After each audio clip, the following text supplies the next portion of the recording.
Bonsoir chers auditeurs et chères auditrices de notre web radio R212, Aziz Bousseta, en sa qualité de chroniqueur invité, partage son avis et sa réflexion avec vous dans cet article intitulé Le Maroc se prépare-t-il au tumulte à venir? Le voici en podcast pour vous. Aziz Bousseta ouvre son analyse en constatant que, en l'espace de quelques semaines seulement, Donald Trump a sonné la fin de l'ordre mondial et ses dirigeants, tels que connus depuis 75 ans. Les enjeux ont changé, les règles du jeu sont cassées et non remplacées, les alliances se déconstruisent rapidement pour en laisser d'autres se construire. Le Maroc a-t-il compris cela? Et si oui, comment réagit-il? On peut s'en préoccuper, car, globalement, l'Amérique de Trump est imprévisible et potentiellement dangereuse pour le Maroc. L'Europe joue à son habitude avec le Royaume un double jeu avec une courte vision, le voisin algérien se montre prêt à tout pour nuire, et nos institutions de gouvernement et de gouvernance sont faibles. Notre journaliste met en évidence un constat fondamental de la manière suivante. Nombre de facteurs montrent que les choses évoluent autour de nous et que les anciens modes d'action et de réaction marocaines ne peuvent plus fonctionner comme avant, ne fonctionnent déjà plus comme on en a pris coutume. Des équilibres nouveaux se mettent en place et créent de l'incertitude, menant à l'impérieuse nécessité de changer notre façon de faire. Nous perdons du temps face aux menaces qui nous guettent, dans un monde dominé et chahuté par un Trump qui va très vite parce que, précisément, il manque de temps. Quelles sont ces menaces? Le chroniqueur invité entame son analyse en identifiant 3 principaux foyers d'incertitude. D'abord, l'Algérie, ensuite l'Union européenne et enfin, l'Amérique de Trump ainsi. L'Algérie. Il n'est jamais bon de sous-estimer l'adversaire. L'Algérie officielle, tiraillée un temps entre son allégeance russe historique et ses intérêts potentiels avec l'Occident, a hésité, avant d'être servie par Dame Providence. Poutine se rapproche en effet de Washington, et les deux sont aujourd'hui en confrontation avec l'Europe, dont l'Algérie souhaite s'éloigner progressivement. Alger met donc les bouchées doubles, les petits plats dans les grands, et s'offre à l'Amérique de Trump, sans plus craindre d'irriter Poutine. Or, on sait que sa priorité, son obsession, est le Maroc. Que se passera-t-il dans les prochains mois, quand les choses s'affirmeront et se confirmeront? De l'Union européenne. Elle dit que le Maroc est un partenaire privilégié, un pilier fondamental de son flanc sud, un allié stratégique, beaucoup de jolies choses, mais elle multiplie les banderilles, une fois sur l'accord agricole et de pêche, une autre sur la qualité du phosphate, et encore sur les règles bancaires, et une autre sur les droits de douane, jouant toujours la compétition maroco-algérienne. Et les pays européens persistent à agir en ordre dispersé, disparate et opaque quant à la souveraineté du Maroc sur le Sahara. Le Royaume est l'allié d'un bloc continental désuni sur fond de front uni, qui ne se remet pas encore du lâchage de Trump, qui clame sa peur du russe, qui dit vouloir s'unir pour s'armer, qui dit vouloir se rapprocher de son hinterland africain, mais sans s'en donner les moyens. L'Europe est un continent friable en interne et peu fiable en externe. Le Maroc peut-il vraiment compter sur elle? 3. L'Amérique de Trump.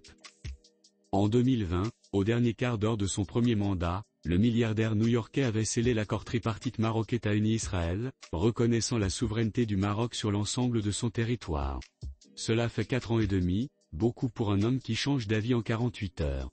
Israël étant dans la tourmente, les États-Unis de Donald Trump cherchant une solution à la nasse moyenne-orientale et le Maroc étant sur la route, le Royaume devrait s'attendre à tout et se préparer à tout, y compris à se voir enjoindre de suspendre son partenariat avec la Chine. Face à cette situation, Aziz Bousseta met en lumière un paradoxe de cette manière. Autant dire que le Maroc a un environnement géographique et stratégique incertain, faisant de lui aujourd'hui encore plus jamais un pays insulaire, entouré de davantage d'adversaires que de partenaires. Le Royaume, à son habitude, ne dit rien, mais on peut raisonnablement penser qu'il œuvre à anticiper ce qui devra fatalement se produire, c'est-à-dire être bousculé, comme tous les pays, par les secousses de nouvel ordre mondial qui s'installent rapidement et dont personne ne connaît les règles, si tant est qu'elles existeraient. Le chroniqueur invité affirme que le Maroc dispose néanmoins de 2 leviers majeurs pour naviguer dans cette tempête. Le premier c'est sa communauté à l'étranger, le second réside dans les institutions électives du pays. Le Maroc dispose de 2 leviers. Sa communauté à l'étranger, plus forte, plus féminine, plus instruite, plus présente dans toutes les parties du globe, plus intégrée là où elle se trouve, plus influente où qu'elle se trouve.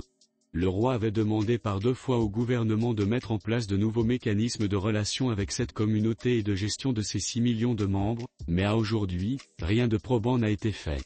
Cette communauté, plus mobilisée, mieux organisée, est un atout majeur pour le Maroc. Elle ne doit pas rester en arrière, en jachère. Ne rien faire maintenant, c'est perdre du temps. Les institutions électives du pays sont bien structurées, bien définies, bien installées, mais elles ne fonctionnent pas comme elles devraient. Chacun sait ce qu'on reproche au gouvernement et au Parlement en opacité, manque d'efficience, absence de communication, défaut de vision de moyen ou long terme, union artificielle ou même factice de sa majorité, mais au-delà de cela, en ne le renforçant pas, ces institutions affaiblissent le pays. Disposer d'un gouvernement fort, qui décide, et avoir un parlement robuste, qui légifère et qui contrôle, vraiment, cela confère une meilleure prise sur les événements et une plus grande crédibilité à l'étranger. Or, aujourd'hui, ces institutions se contentent de gérer péniblement le quotidien et de préparer sournoisement les élections, spéculant à tour de rôle sur l'effectif des spéculateurs. Dans une conclusion marquée par l'inquiétude, Aziz Boussetta dresse un constat sévère. Aujourd'hui donc, dans un monde tourmenté, difficile, où la loi du plus fort est celle qui prime, nous demeurons avec nos travers de l'économie de rente, de l'enrichissement illicite et facile, de prédation technocratique, cartélisée ou familiale, d'un gouvernement formé en grande partie de ministres sans envergure, avec un chef inadapté à la fonction, nous ne créons rien, nous n'inventons rien, nous nous imposons dans presque rien. Nos entrepreneurs sont très largement des commerçants, des rentiers ou des héritiers, qui n'innovent pas plus qu'ils n'investissent. Et ceux qui peuvent porter haut la voix du Maroc dans le monde sont ignorés, à l'exception de la manne financière qu'ils représentent. En guise de conclusion, Aziz Boussetta laisse ses auditeurs avec une dernière réflexion en ces termes. Il est possible que le Maroc ait compris que ces 2 leviers, les Marocains du monde et une efficience institutionnelle, pourraient représenter une réponse ou une réaction possible au tumulte à venir. Mais si on voit bien cet ordre mondial changer et ces menaces se rapprocher, on ne distingue pas encore tout à fait une quelconque action sur le fonctionnement de nos institutions et sur la gestion de notre communauté à l'étranger. Cela signifie que nous perdons, encore, du temps.